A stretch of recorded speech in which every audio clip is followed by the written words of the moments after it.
Sunday, March 19. Reward for faithfulness.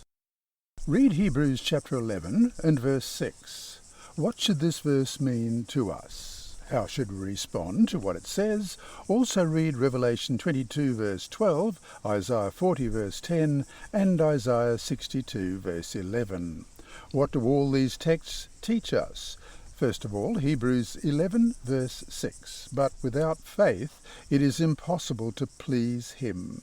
For he who comes to God must believe that he is, and that he is a rewarder of those who diligently seek him. And then we look at Revelation 22 and verse 12. And behold, I am coming quickly, and my reward is with me, to give to everyone according to his work. And Isaiah chapter 40 and verse 10. Behold, the Lord God shall come with a strong hand, and his arm shall rule for him. Behold, his reward is with him, and his work before him. And finally, Isaiah 62 and verse 11.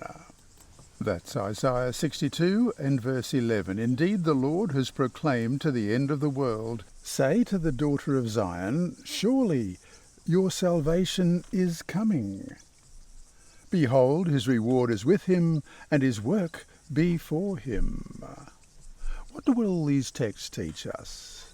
The reward from God to his faithful children is unique, and like many spiritual things, may be beyond our finite understanding. As we read in the Great Controversy, page 674, human language is inadequate to describe the reward of the righteous. It will be known only to those who behold it. No finite mind can comprehend the glory of the paradise of God. End of quote.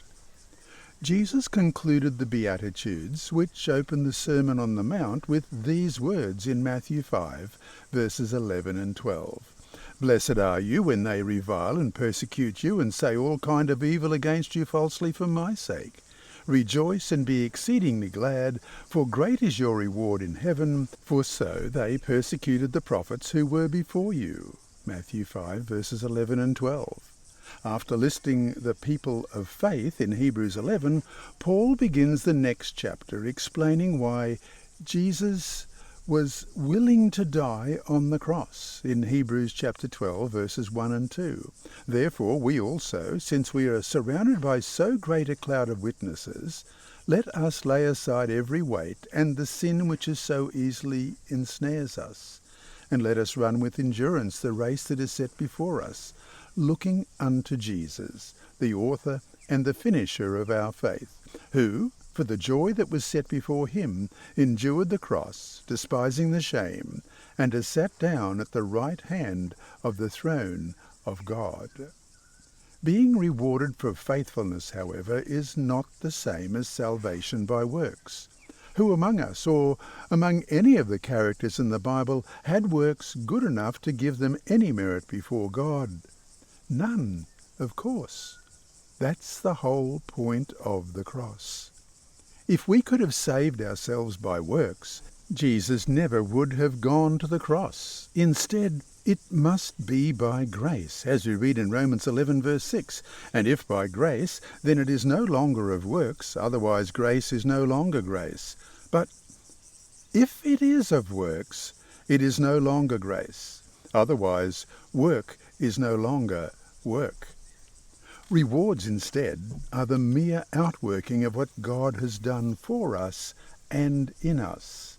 And so to finish today, how do we understand the difference between salvation by grace and a reward according to works?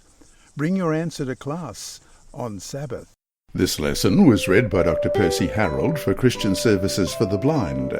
Sponsored by the Sabbath School Department and distributed through Hope Channel Australia, this podcast is also redistributed by Hope Channel Germany, Christian Record Services for the Blind. It is also available on SoundCloud and through multiple podcast distributors, including Apple iTunes. And you can listen and watch at the same time on YouTube.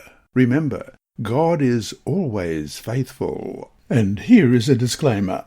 Contents of these lessons are not intended to be financial advice, but is general commentary based on biblical principles. The reader is encouraged to seek competent professional advice which will suit their particular personal situation.